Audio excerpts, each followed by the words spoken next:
മലയാളികളുടെ ഇംഗ്ലീഷ്. ആപ്പിളിൻ്റെ എ നമ്മൾ ആപ്പിൾ എന്ന് പറയില്ല. മലയാളത്തിലെ ആദ്യത്തെ അക്ഷരമായിട്ട് തെറ്റിദ്ധരിച്ചുകൊണ്ട് ആപ്പിൾ എന്നാ പറയാം. 62% ആൾക്കാർക്ക് മലയാളം കുഞ്ഞുങ്ങൾക്ക് മലയാളം വായിക്കാനും എഴുതാനും അറിയില്ല എന്നുള്ളതാണ്. നമ്മുടെ ഭാഷ മരിച്ചുകൊണ്ടിരിക്കുകയാണ്. അതെ, ഒരു ആശയം മുഴുവൻ മലയാളത്തിൽ സംസാരിക്കാൻ പറ്റുമോ? നമുക്ക് ശ്രമിച്ചു നോക്കാം. എന്നെ പറ്റി ഇത് മലർമന്ദഹാസമായി തീർച്ചയായിട്ടും ഒരു വാക്കിട്ട് പിടിക്കാൻ ഞാൻ കാത്തിരുന്നു. തമിഴ്നാട്ടിലുള്ള ഒരാൾ ഇങ്ങനെ വളർന്ന്, അല്ലെങ്കിൽ ആ സാഹചര്യത്തിൽ വളർന്ന് UN പോയി ഇത്രയും കാലം നിന്ന് ഇന്ത്യൻ IAS വേറെ ട്രെയിനിങ് കഴിഞ്ഞു ഒരാൾ ഒരു വാക്കില്ലാതെ സംസാരം. This is not easy. സാറിനെ പറ്റി പറയുമ്പോൾ സംസാരിക്കുമ്പോൾ അവിടുത്തെ ജെയിംസ് സാറൊക്കെ പറഞ്ഞിരിക്കുന്ന ഒരു സാധനം, അല്ലെങ്കിൽ ഇപ്പോൾ ജെയിംസ് സാറൊക്കെ പറഞ്ഞിരിക്കുന്ന ഒരു കാര്യം എന്ന് പറയുന്നത്, ഇംഗ്ലീഷ് ഭാഷാ പ്രയോഗത്തിൽ സാറിന് വലിയ നൈപുണ്യമുണ്ട്, ഒരു പ്രത്യേക ചിട്ടയുണ്ട്. ഭാഷ പ്രയോഗിക്കുന്നതിൽ അല്ലെങ്കിൽ ഇംഗ്ലീഷ് കമ്മ്യൂണിക്കേഷനിൽ ചില കാര്യങ്ങൾ നിർബന്ധമായി ഇൻസിസ്റ്റ് ചെയ്യണമെന്നും ഒക്കെ നിർബന്ധിക്കുന്ന ആളാണ് സാർ. അപ്പം അത്തരം കാര്യങ്ങൾ കൂടി മലയാളികൾ, സാർ ലോകത്ത് 192 ലോകത്തിലെ 193 രാജ്യങ്ങളേ ഉള്ളൂ. 102 രാജ്യങ്ങൾ സഞ്ചരിച്ചിട്ടുണ്ട്. ഇവിടെ എല്ലാം അന്റാർട്ടിക്കയിൽ ഇവിടെ എല്ലാം യാത്ര ചെയ്തപ്പം പ്രയോജനപ്പെട്ട ഭാഷ ഇംഗ്ലീഷ് തന്നെ തീർച്ചയായിട്ടും. അതിപ്പോൾ നമ്മുടെ തെക്കൻ അമേരിക്കയിൽ പോയാൽ, അല്ലെങ്കിൽ സെൻട്രൽ അമേരിക്ക, ഈ സെൻട്രൽ അമേരിക്കയും സൗത്ത് അമേരിക്കയും കൂടിയാണ് ലാറ്റിൻ അമേരിക്ക എന്ന് പറയുന്നത്. അവിടെ പോയി അവരുടെ ഭാഷ സ്പാനിഷാണ്. പക്ഷേ എങ്കിലും ഇംഗ്ലീഷ് സംസാരിക്കാൻ തുടങ്ങിയ കുറേ പേരൊക്കെ, ടാക്സികളൊക്കെ ഇപ്പം ഇംഗ്ലീഷ് ലോകത്തിലെ എല്ലാ രാജ്യങ്ങളിലും പറ്റുന്ന ഒരു രാജ്യം. എല്ലാം എന്ന് പറയുമ്പോൾ ഇപ്പം എല്ലാം അല്ല, യൂറോപ്യൻസ് പൊതുവെ ഇംഗ്ലീഷ് സംസാരിച്ചാൽ അവര് കുറച്ച് റിജക്റ്റീവ് ആവും. എന്തുകൊണ്ട്? ഇല്ല, ജർമ്മനിയിൽ പോയിട്ട് നിങ്ങൾ ജർമ്മൻ ഒരു വാക്കെങ്ങാനും പറഞ്ഞാൽ അവർക്ക് മനസ്സിലാവും. നമുക്ക് സ്പീക്കൻ ഇംഗ്ലീഷ്, അവർക്ക് അവരുടെ ഇംഗ്ലീഷ് ഭേദപ്പെടുത്താനായിട്ട് നമ്മളുമായിട്ട് ഇംഗ്ലീഷ് സംസാരിക്കാനായിട്ട് അവർക്ക് വ്യഗ്രതയാണ്. ഫ്രാൻസിൽ അങ്ങനെയല്ല. ഫ്രാൻസിലാണ് ഈ പറയുന്ന പോലെ അവർക്ക് ഇംഗ്ലീഷിനോട്, വെച്ചാൽ ഫ്രാൻസും ഇംഗ്ലണ്ടും തമ്മിൽ പരമ്പരാഗത ശത്രുക്കളാണ്. ശത്രു എന്ന് പറയുമ്പോൾ ഈ അപ്പോൾ അവർക്ക് ഇംഗ്ലീഷ് സംസാരിക്കുന്നത് അവരുടെ ഭാഷയോടുള്ള ഒരു അവഗണന, അതിനെ കൊച്ചാക്കുന്നു എന്നുള്ളൊരു. പക്ഷെ ആദ്യം ബോൺസോ, മെർസി, പലിവു, എൻ്റെ കുറച്ച് ഫ്രഞ്ച് ഞാൻ ട്രൈ ചെയ്ത് നോക്കാം. പലിവു, ആംഗ്ലേ, നിങ്ങൾ ഇംഗ്ലീഷ് സംസാരിക്കുമെന്ന് ചോദിച്ചിട്ട് പിന്നെ ഇംഗ്ലീഷ് ഊയി എന്ന് പറഞ്ഞിട്ട് പിന്നെ അവർ ഇംഗ്ലീഷ് സംസാരിച്ചോളും. പക്ഷെ ആദ്യം ചെന്ന് നിങ്ങൾ ഇംഗ്ലീഷ് സംസാരിച്ചു നല്ല ഇംഗ്ലീഷ് അറിയാവുന്നവർ പോലും ഇങ്ങനെ നോക്കി നിൽക്കും. ഏതാണ്ട് ഒന്നും അറിയില്ല. ഇംഗ്ലീഷ് സ്പ്രെഡ് ചെയ്ത പോലെ തന്നെ ഫ്രഞ്ചും അത്യാവശ്യം ആഫ്രിക്കയിലും ഒക്കെ അവർ സ്പ്രെഡ് ചെയ്യാനുള്ള ഒരു ശ്രമം നടത്തുകയൊക്കെ ചെയ്ത്. ഫ്രഞ്ചും കുറച്ച് പോപ്പുലറാണ് അല്ലേ? ഇംഗ്ലീഷ് സ്പ്രെഡ് ചെയ്യാൻ പോലെ ഏറ്റവും കൂടുതൽ സ്പ്രെഡ് ചെയ്തത് സ്പാനിഷാണ്. സൗത്ത് അമേരിക്കയും സെൻട്രൽ അമേരിക്കയും മുഴുവൻ സ്പാനിഷാണ്, എക്സെപ്റ്റ് ബ്രസീൽ ഇസ് പോർച്ചുഗീസ്. അത് പോർച്ചുഗീസ് സ്പാനിഷുമായിട്ട് കുറച്ച് സാമ്യമില്ലേ? നല്ല സാമ്യമാണ്. സ്പെയിൻ എന്ന ആ ഒരു എന്താ പറയാ, പെനിൻസുലയ്ക്ക് മലയാളം എന്താ? പ്രവിശ്യ. 3 സ്ഥലവും വെള്ളമായി. പെനിൻസുലയ്ക്ക് ഒരു മലയാളം ഉണ്ടല്ലോ. മലയാളം ഉണ്ട്. അപ്പോൾ ഒരു ഈ പറയുന്ന പോലെ മൂന്ന് ഭാഗത്തും വെള്ളത്താൽ ചുറ്റപ്പെട്ട ഒരു സ്ഥലം. ഇന്ത്യൻ ഏഷ്യ അങ്ങനെയാണല്ലോ, പെനിൻസുല.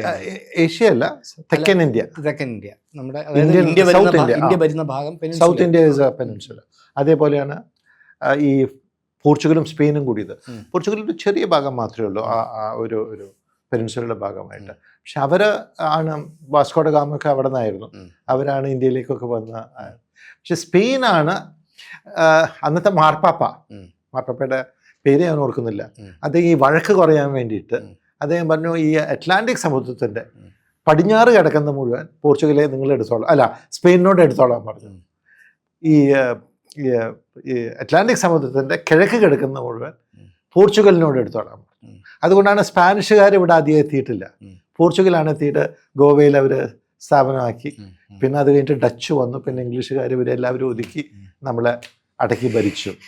പക്ഷേ പോർച്ചുഗലാണ് ആദ്യമായിട്ട്. വാസ്കോ ഡ ഗാമയൊക്കെ പോർച്ചുഗീസുകാരനായിരുന്നു. അദ്ദേഹമാണ് 1498 ഗോവയിൽ കപ്പാടിൽ വന്ന് ഇറങ്ങിയത്. അപ്പം അവരൊക്കെ വലിയ സമുദ്രയാത്രക്കാരായിരുന്നു. അല്ല, അപ്പോൾ ഈ സാറിന് ഇംഗ്ലീഷ് പ്രയോഗിക്കുന്ന രീതികളെ പറ്റി, അല്ലെങ്കിൽ നമുക്കതിനെപ്പറ്റി ഒന്ന് സംസാരിച്ചാൽ കൊള്ളാമുണ്ട്. മലയാളികളുടെ ഇംഗ്ലീഷ്. മലയാളികൾ സംസാരിക്കുമ്പോൾ, ഇംഗ്ലീഷ് സംസാരിക്കുമ്പോൾ ഒരുപാട് തെറ്റുകൾ സാധാരണ വരുത്താറുണ്ട്. ഞാൻ കുറേയൊക്കെ എഴുതി കൊടുക്കും. പലതും ഉച്ചാരണത്തിലാണ് തെറ്റുകൾ വരാറ്. ഉദാഹരണത്തിന് ഒരു ഞാൻ ഉദാഹരണമായിട്ട് പറയുന്നത്, നമ്മൾ ഉദാഹരണത്തിന് DAM എന്നുള്ള ഇംഗ്ലീഷിൽ ഉച്ചരിക്കാൻ ഡാം എന്നാണ്, നമ്മൾ ഡാം എന്നാ പറയാ. ഡ പോട എന്നുള്ള ഡ ഉണ്ടല്ലോ, അതിൻ്റെ ഡ ആണ് ഉപയോഗിക്കുക. It's actually dam. കുറച്ചും കൂടിയൊക്കെ ഒരു മൃദുലമായ ഒരു ശബ്ദമാണ്. പക്ഷെ അത് ഒരു ഉദാഹരണം. അതേപോലെ തന്നെ നമുക്ക് ഈ എ, ആപ്പിളിന്റെ എ, നമ്മൾ ആപ്പിൾ എന്ന് പറയില്ല. എ ഇംഗ്ലീഷിലത്തെ ആദ്യത്തെ അക്ഷരമാലയിലത്തെ ആദ്യത്തെ അക്ഷരമാണ്. പക്ഷെ നമ്മളത് പറയുമ്പോൾ ഈ എയിലേക്ക് പോകാതെ മലയാളത്തിലെ ആദ്യത്തെ അക്ഷരമായിട്ട് തെറ്റിദ്ധരിച്ചുകൊണ്ട് ആപ്പിൾ എന്നാ പറയാ. ആപ്പിളല്ല, ആപ്പിളാണ്. ചെറിയ ഉദാഹരണങ്ങളും. അപ്പം നമ്മൾ മലയാളികൾ ഇംഗ്ലീഷ് സംസാരിക്കുമ്പോൾ വരുത്തുന്ന ചില ഒരു ഉച്ചാരണത്തിൽ വരുന്ന എന്താണ് കുറവുകൾ, തെറ്റത്തൊന്നും പറയാൻ പറ്റില്ല. ഇംഗ്ലീഷിൻ്റെ ഒരു ഭാഷ എന്ന് പറഞ്ഞാൽ ഇംഗ്ലീഷിൽ തെറ്റൊന്നുമില്ല. ആര് എന്തോ ഒരു 10, 20, 30 കൊല്ലം തെറ്റിപ്പറഞ്ഞാൽ അത് ശരിയായി. പക്ഷെ എങ്കിലും അതുകൊണ്ട് ഈ ഭാഷ വികസിക്കുന്നത്. ഫ്രഞ്ചിൻ്റെ ഗ്രാമറും ഫ്രഞ്ചിൻ്റെ ഈ പറയുന്ന പോലെ സ്ത്രീലിംഗം പുല്ലിംഗം ഉണ്ട്. തീവണ്ടി വേണമെങ്കിൽ സ്ത്രീലിംഗമായിരിക്കും, കാറ് വേണമെങ്കിൽ പുല്ലിംഗം എന്ന് വെച്ചാൽ ലിംഗം മലയാളം ശരിയാണല്ലോ. ഓക്കെ, ഹിന്ദി പോലെയാ. അപ്പൊ പഠിക്കാനൊക്കെ ബുദ്ധിമുട്ടാണ്. ഇംഗ്ലീഷിൽ അങ്ങനെ കുഴപ്പമൊന്നുമില്ല, ഒരു ലിംഗവും ഇല്ല. അപ്പൊ അതുകൊണ്ടാണ് ഇംഗ്ലീഷ് ഇത്രയും സിമ്പിൾ ആയതുകൊണ്ട് എല്ലാവർക്കും പറയാൻ പറ്റും. ഇപ്പൊ ബംഗ്ലാവ് എന്നുള്ള ഒരു വാക്ക്, ബംഗ്ലാവ് എന്നുള്ളത് ആക്ച്വലി അത് ഒരു ഇന്ത്യൻ വാക്കാണ്. അത് ഉപയോഗിച്ച് ബംഗ്ലാവ് ഇപ്പൊ ഇംഗ്ലീഷിലത്തെ വാക്കായി. ചായ് എന്ന് പറയുന്നില്ലെങ്കിൽ ടീ, അതിൻ്റെ അങ്ങനെ ഒരുപാട് തെറ്റുകൾ. ഏറ്റവും കൂടുതൽ തെറ്റ് വരുന്നത് ഈ പറയുന്ന പോലെ നമ്മൾ ഓ ഉച്ചരിക്കുമ്പോൾ, ഓ നമുക്ക് ഒരു പ്രത്യേക ഉച്ചാരണ ശൈലിയുണ്ട്. അത് കേട്ടാൽ തന്നെ, ഫോൺ തന്നെ കേട്ടാൽ തന്നെ അറിയാം മലയാളി എന്ന് പറയുമ്പോൾ. ഓ നമ്മൾ ഉച്ചരിക്കുന്നത് കോളേജ് ഓ, ഒരു ഓ ആണ്. ബട്ട് നമ്മൾ അത് ഉച്ചരിക്കുന്നത് ഓ എന്നുള്ളൊരു ശബ്ദത്തിൽ. കോളേജിലത്തെ ബോയ്സ് ഊയിൽ പുരട്ടി. ഞാൻ കുറച്ച് കൂടെ എന്താ പറയാ, എക്സാജറേറ്റ് മലയാളമായിരുന്നു ഞാൻ തപ്പുന്നത്. എനിക്ക് കിട്ടി അതിശയോക്തി കൂടി. അല്ല, ഞാൻ മലയാളം പഠിച്ചത് മലയാളം സംസാരിക്കുമ്പോൾ മലയാളം വാക്കുകൾ ഉപയോഗിക്കാണ്ട. ഞാൻ ചെന്നൈയിലായിരുന്നു അന്ന്. മലയാളം അധികം വീട്ടിൽ വന്ന മലയാളം പറയുന്ന അപ്പൻ നിർബന്ധിക്കും. പിന്നെ പുറത്തൊക്കെ തമിഴും ഇംഗ്ലീഷൊക്കെ ആയിരുന്നു. പക്ഷെ മലയാളം പഠിക്കാനായിട്ടുള്ള എൻ്റെ എനിക്ക് ഏറ്റവും സാധിച്ചതിൻ്റെ കാരണം മലയാളം സംസാരിക്കുമ്പോൾ ഇംഗ്ലീഷ് വാക്കുകൾ കൂട്ടിച്ചേർക്കില്ല എന്നുള്ള നിർബന്ധ ബുദ്ധിയോട് കൂടിയാണ്. ഏറ്റവും എളുപ്പമാണ് നമ്മൾ മലയാളം സംസാരിക്കുമ്പോൾ കിട്ടാത്ത മലയാളം വാക്കിന് ഒരു ഇംഗ്ലീഷ് ചേർക്കാൻ വളരെ എളുപ്പമെന്ന് വെച്ചാൽ നമ്മളെല്ലാവരും ഇംഗ്ലീഷ് കുറേയൊക്കെ കേട്ട് വളരുന്നവർ. അത് ചെയ്യാൻ തുടങ്ങിയാൽ നമ്മൾ ഇംഗ്ലീഷും ശരിക്കും സംസാരിക്കില്ല, മലയാളവും ശരിക്കും സംസാരിക്കില്ല. അത് മനസ്സിലാക്കിക്കൊണ്ട് മലയാളം പഠിക്കണം എന്നുള്ള ഒരു ആഗ്രഹം എനിക്ക് തലയിൽ മൂത്തപ്പോഴ് ഞാൻ തീരുമാനിച്ചു, ഞാൻ നടപ്പിലാക്കിയതും. മലയാളം സംസാരിക്കുമ്പോൾ ഒറ്റ വാക്ക് പോലും ആംഗലത്തിൽ സംസാരിക്കില്ല. ഏറ്റവും നമ്മൾ വൃത്തികേടാക്കിയത് ആരാന്നറിയാമോ? രജനി ഹരിദാസ്. അവരാണ് ഒരു വാക്യം പറയുമ്പോൾ അതിലത്തെ 3 വാക്ക് മലയാളം, പിന്നെ 2 ഇംഗ്ലീഷ്. അവര് എൻ്റെ ഒരു പക്ഷേ ഈ പറയുന്ന പോലെ അതുകൊണ്ട് നമുക്ക് ഇംഗ്ലീഷും പറയാൻ അറിഞ്ഞു. നിലനിൽപ്പിന്റെ ഒരു സെന്റൻസ് ഫോർമേഷനിൽ അങ്ങനെ ആയിപ്പോയത്. ആധുനിക മലയാള ഭാഷയുടെ മാതാവ്. മലയാളമല്ല ഇംഗ്ലീഷും അല്ല. നമുക്ക് ആർക്കെങ്കിലും ഒരു നല്ല വാക്ക് അല്ലെങ്കിൽ ഒരു ആശയം മുഴുവൻ മലയാളത്തിൽ സംസാരിക്കാൻ പറ്റുമോ ഗോവിന്ദൻകുട്ടി? ശ്രമിച്ചു നോക്കാം. എന്നെ പറ്റി ഒരു 3 മിനിറ്റ് നേരത്തേക്ക് മലയാളത്തിൽ, ജസ്റ്റ് എ മിനിറ്റ്, വിത്തൗട്ട്. കേരളത്തിൽ ജനിച്ച് തമിഴ്നാട്ടിൽ പഠിച്ചു വളർന്ന്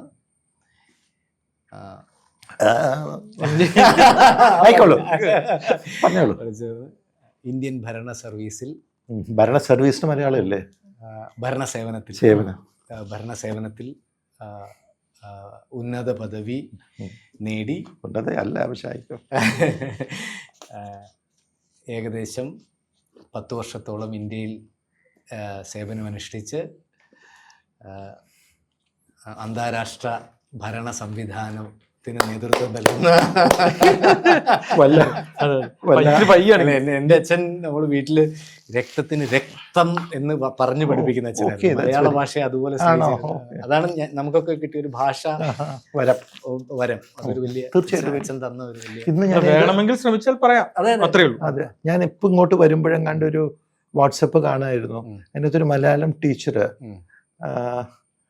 തെറ്റുകൾ ഉം. ആരോ സംസാരിക്കുമ്പോൾ പറയുന്ന തെറ്റുകളൊക്കെ ശരിയാക്കി കൊടുക്കുകയാണ്. ഉം. അത് ഈ പറയുന്ന പോലെ വളരെ ചുരുക്കം ഇപ്പം നമ്മൾ ഈ പറഞ്ഞ പോലെ ഒരു പൂർണ്ണ വാക്യം നമുക്ക് ഉം. ഇംഗ്ലീഷും പറയാൻ പറ്റില്ല, ഉം. മലയാളത്തിലും പറയാം. ഇത് തന്നെ ഇംഗ്ലീഷൊന്ന് പറയാമോ? Yeah, ശ്രീ ഒന്നും വേണ്ട. Well, Sri M.B. Joseph is a very well-known personality who was a IAS officer from 79th batch, 78. batch. He was, good yeah. Very good. വേണ്ടിയിരുന്നില്ല, ബാക്കി അത് ഇംഗ്ലീഷ് എന്ന് പറയുമ്പോൾ ബാക്കിയെല്ലാം കൊള്ളാം. ശരിക്കും ഇതൊന്ന് ശ്രദ്ധിച്ചു കഴിഞ്ഞാൽ നമുക്ക് നന്നായിട്ട് ഇംഗ്ലീഷ് സംസാരിക്കാൻ അതെ, പറ്റും. നമ്മൾ ഇംഗ്ലീഷ് സംസാരിക്കുമ്പോൾ മലയാളം വാക്കുകൾ ചേർക്കാതെ ഒന്ന് സന്ദീപ് ഒരു വർഷം ഒന്ന് നോക്കി, നമ്മുടെ ഇംഗ്ലീഷ് തന്നെത്താനെ അത് ഭേദപ്പെടും. അതേപോലെ ഞാൻ മലയാളം ഞാൻ മലയാളം പഠിച്ചിട്ടില്ല. മിക്സ് ചെയ്യാതിരുന്നാൽ ബെറ്റർ ആവും. മിക്സ് പാടില്ല.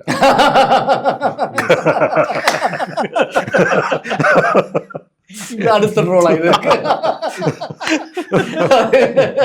കലർത്താൻ പാടില്ല. യെസ്, ഒരു ഭാഷ പറയുമ്പോൾ ആ ഭാഷ മാത്രമേ. രജനി ഹരിദാസിനോട് എനിക്ക് ഏറ്റവും വലിയ വിഷമം തോന്നുന്നത് അതുകൊണ്ടാണ്. അതും അറിഞ്ഞാൽ ഇപ്പോൾ നമ്മുടെ സമൂഹം എന്ന് പറഞ്ഞാൽ കേരള സമൂഹം, മലയാള സമൂഹം ലോകത്തിൽ എവിടെയാണെങ്കിലും മലയാളം പറയാൻ അറിഞ്ഞുകൂടാ, ഇംഗ്ലീഷും പറയാം. ഇംഗ്ലീഷ് പറയാൻ തുടങ്ങുമ്പോൾ കുറേ മലയാളം, കുറച്ച് കഴിയുമ്പോൾ തപ്പിലാവും, പിന്നെ മലയാളം ചേർക്കും. എനിക്ക് തോന്നുന്നത് സാർ, നമ്മുടെ വിദ്യാഭ്യാസ രീതി, ഞാൻ എൻ്റെ മാസ്റ്റേഴ്സ് ചെയ്തത് US-ലാണ്. അപ്പോൾ എനിക്കുണ്ടായ ഒരു അനുഭവം ഞാനൊന്ന് പറയാം.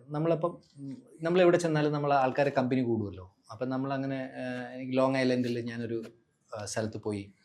അത് കഴിഞ്ഞ് ഞാൻ വൈകുന്നേരത്തോടെ പുറത്തിറങ്ങി മലയാളികളൊക്കെ കണ്ട് നമുക്ക് സോഷ്യലൈസ് ചെയ്യാൻ ആഗ്രഹിക്കും. അപ്പോൾ അവിടെ ഒരു വർക്ക്ഷോപ്പ് ഉണ്ടായിരുന്നു, ഇന്ത്യൻസിന് നടന്നൊരു വർക്ക്ഷോപ്പ്. അവിടെ നിന്നപ്പം ഒരു തമിഴൻ വന്നപ്പോൾ തമിഴൻ ഒരു ബുക്ക് തന്നു.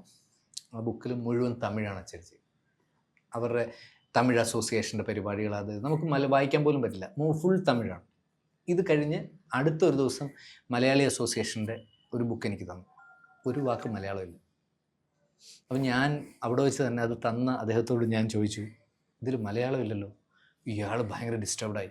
നിങ്ങളെന്താ പറയുന്നത്, ന്യൂയോർക്കിൽ വന്നിട്ട് എനിക്ക് മുണ്ടും ഷർട്ടും ഇട്ട് നിൽക്കാൻ പറ്റും. ഇതിനെ ഡൈവേർട്ട് ചെയ്ത് എന്നെ, അപ്പം ഇത് മലയാളിക്ക് മലയാളം സംസാരിക്കുന്നതിനോടുള്ള എനിക്കൊന്നും നമ്മുടെ വിദ്യാഭ്യാസം ഉണ്ടാക്കിയ ഒരു പക്ഷേ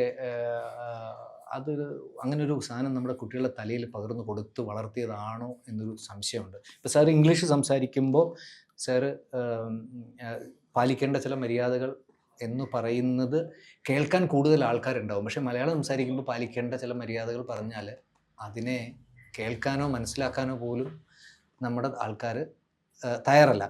ഞാൻ തിരിച്ചറിഞ്ഞിട്ടുള്ള ഒരു കാര്യം, ഇപ്പം നമ്മുടെ മലയാളികളുടെ ഒരു ചിന്താശേഷിയുണ്ട്. ഞാനൊരു കാര്യം പറഞ്ഞോട്ടെ, 2-3 വാക്കൊഴിച്ച് ഗോവിന്ദൻകുട്ടി ഇതുവരെയ്ക്ക് പറഞ്ഞില്ല, ഇംഗ്ലീഷ് കലർത്തിയേ ഇല്ല, എല്ലാം മലയാളം തന്നെയാണ്. ഓക്കെ, ഇപ്പം നമ്മളുടെ ഇംഗ്ലീഷ് ആയിപ്പോയി. ശരി. അതായത് ലോകത്ത് നമ്മളെത്തിയാൽ, ഇപ്പം അങ്ങുൾപ്പെടെ ഉള്ളവർ ലോകത്ത് ഒരു ഉന്നത പദവിയിലിരുന്ന് പെർഫോം ചെയ്ത് സന്തോഷത്തെ വന്ന് ഇപ്പം നാട്ടിൽ ജീവിച്ച് വീണ്ടും ക്രിയേറ്റീവായി നിലനിൽക്കാൻ ആഗ്രഹിക്കുന്ന, ക്രിയാത്മകമായി നിലനിൽക്കാൻ ആഗ്രഹിക്കുന്ന ഒരു വ്യക്തിത്വമാണ്. ലോകത്തിപ്പം വേണ്ട വ്യക്തിയാണ്. നമ്മളുടെ ഇന്ത്യയുടെ പ്രധാന സ്ഥലത്തിരിക്കുന്ന ആൾക്കാർ, ലോകത്തിൻ്റെ പ്രധാന സ്ഥലത്തിരിക്കുന്ന ആൾക്കാരൊക്കെ നമ്മൾ നോക്കിയാൽ സെക്കൻഡ് പോസ്റ്റ്, രണ്ടാമത്തെ പദവി ഒക്കെ മലയാളികളാണ്. അതെനിക്കൊന്ന് മലയാള ഭാഷ പഠിച്ചത് കൊണ്ട് അവർക്ക് കിട്ടിയ ബുദ്ധിയുടെ വളർച്ചയിൽ നിന്ന് രൂപപ്പെട്ട ഒരു സിദ്ധിയാണോ എന്ന് ഞാൻ പലപ്പോഴും സംശയിച്ചിട്ടുണ്ട്. രണ്ടാം സ്ഥാനത്ത് അതുപോലെ പ്രധാനമന്ത്രിയുടെ സെക്രട്ടറി പലപ്പോഴും. എന്തുകൊണ്ടാണ് ഗോവിന്ദൻകുട്ടി 1-ാം സ്ഥാനത്ത് എത്താത്തത്? അതെനിക്കറിയില്ല. 1-ാം സ്ഥാനത്ത് നമ്മൾ ഇപ്പം ചിന്തിക്കേണ്ട കാര്യം ഈ പറഞ്ഞ ശരിയാണ്. എല്ലായിടത്തും ഇപ്പൊ VP മേനോൻ ഇത്രയും വലിയൊരു മനുഷ്യൻ 2-ാം സ്ഥാനത്താണ്. സ്ഥാനത്താണ് എല്ലായിടത്തും. എല്ലായിടത്തും നമ്മുടെ KM ചന്ദ്രശേഖർ വളരെ ബുദ്ധിമാനാണ്. അദ്ദേഹം ക്യാബിനറ്റ് സെക്രട്ടറി, വീണ്ടും 2ാം സ്ഥാനം. ഞാൻ അദ്ദേഹത്തിന് ഒരു രീതിയിലും കുറച്ച് കാണല്ലോ, മിനിസ്റ്ററേക്കാൾ വലിയ ജോലി ചെയ്യുന്നുണ്ടാവും. പക്ഷേ എന്തുകൊണ്ടാണ് നമ്മുടെ ഏറ്റവും മുകളിലെത്താത്ത ചിന്തിക്കേണ്ട ഒരു കാര്യം. ഞാനത് ഒരു ഇടയ്ക്ക് പറഞ്ഞു മാത്രമേ. എനിക്ക് തോന്നിയ ഒരു സാധനം എന്ന് വെച്ചാൽ ഇതുമായി അഡ്മിനിസ്ട്രേഷൻ തലത്തിൽ ബുദ്ധിയും പ്രായോഗിക ബുദ്ധിയും ഒക്കെ പ്രയോഗിക്കാൻ ഈ മലയാളികളെ ഈ ഭാഷ പഠിപ്പിച്ചത് കൊണ്ട് അവരവിടെ എത്തി. ഒരുപക്ഷെ അവരതിന് മുകളിലേക്ക് ശ്രമിക്കാതിരുന്നതിനൊരു കാരണം ഉണ്ടാവാം എന്ന് എനിക്ക് തോന്നിയിട്ടുണ്ട് പലപ്പോഴും. കാരണം നമ്മൾ അടിസ്ഥാനമായി പഠിക്കുന്ന നമ്മളുടെ അക്ഷരമാല, ഇപ്പം ആ എഴുതുമ്പോൾ പോലും ആ ഒരു ആനയുടെ ചിത്രമാണ്. ആ ഈ എയ്ക്ക് പക്ഷേ അതില്ല. എയ്ക്ക് 3 വര വരച്ചാൽ മതി. ബിക്ക് അതിലും ഈസിയാണ്, സി അതിലും ഈസിയാണ്, ഈ അതിലും ഈസിയാണ്. അപ്പോൾ ഇത് നമ്മളെ ക്രിയാത്മകമാക്കുന്നു. ഓരോ ഭാഷയും ഇപ്പം ടഫസ്റ്റ് ലാംഗ്വേജ്, കഠിനമായ ഭാഷയാണ് മലയാളം. ഈ കഠിനമായ ഭാഷകൾ നിലനിൽക്കുന്ന രാജ്യങ്ങളെയൊക്കെ നോക്കിയാൽ ഇപ്പം ജർമ്മൻകാർ ഭയങ്കര ബുദ്ധിമാന്മാരാ. ജാപ്പനീസ് അവർ ഭയങ്കര ബുദ്ധിമാന്മാരാ. ചൈനീസ് ഭാഷ കുറച്ച് കഠിനമായ ഭാഷയാണ്, അവർ ബുദ്ധിമാന്മാരാ. അതേപോലെ നമ്മൾ എടുത്തു നോക്കിയാൽ വേറിട്ട് നിൽക്കുന്ന ഒരു ഭാഷാ ശൈലിയുള്ള നാടാണ് നമ്മുടെ കേരളം. ഇത് പക്ഷേ മലയാളി ഇത് അംഗീകരിക്കുന്നില്ല. മലയാളി ഇതിൽ നിന്ന് കിട്ടുന്ന ഒരു സിദ്ധിയുണ്ട്. ആ സിദ്ധി നമ്മുടെ തലമുറയ്ക്ക് ഇപ്പോൾ ഏറ്റവും ലേറ്റസ്റ്റായി വന്ന ഒരു സർവേയിൽ 62% ആൾക്കാർക്ക് മലയാളം, കുഞ്ഞുങ്ങൾക്ക് മലയാളം വായിക്കാനും എഴുതാനും അറിയില്ല എന്നുള്ളതാണ്. നമ്മുടെ ഭാഷ മരിച്ചുകൊണ്ടിരിക്കുകയാണ്. അതപ്പം ഒരാളുടെ അടിസ്ഥാന സിദ്ധിയിൽ നിന്നാണ് അയാളുടെ എല്ലാ കഴിവുകളും പുറത്തു വരുന്നത്. അതിന് സഹായിക്കുന്ന ഭാഷയെ നമ്മൾ മറക്കുന്നു എന്നുള്ളൊരു വേദന ഉള്ളിലുണ്ട്. സാറിനോട് പറഞ്ഞു. തീർച്ചയായിട്ടും ആ വേദന നമ്മളെല്ലാവരും വേദനിക്കേണ്ടതാണ്.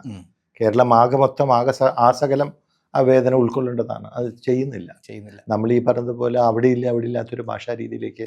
അപ്പോൾ സാറ് തന്നെ ഇപ്പം ഞാൻ പറയുന്നതിനേക്കാൾ പവർഫുള്ളാണ്. സാറ് തന്നെ പ്രേക്ഷകരോട് പറയണം, മലയാളം പഠിക്കുന്നത് കൊണ്ട് കുഞ്ഞുങ്ങൾക്ക് ഉണ്ടാവുന്ന മസ്തിഷ്ക വളർച്ച, അതിൻ്റെ ഇമ്പോർട്ടൻസ് സാറ് തന്നെ പ്രേക്ഷകരോടൊന്ന് പറയേണ്ടതുണ്ട്. എൻ്റെ ജീവിതത്തിലെ ഏറ്റവും വലിയ നിരാശ എന്ന് പറഞ്ഞാൽ എനിക്ക് മലയാളം പഠിക്കാൻ സാധിച്ചില്ല എന്നുള്ളതാണ്.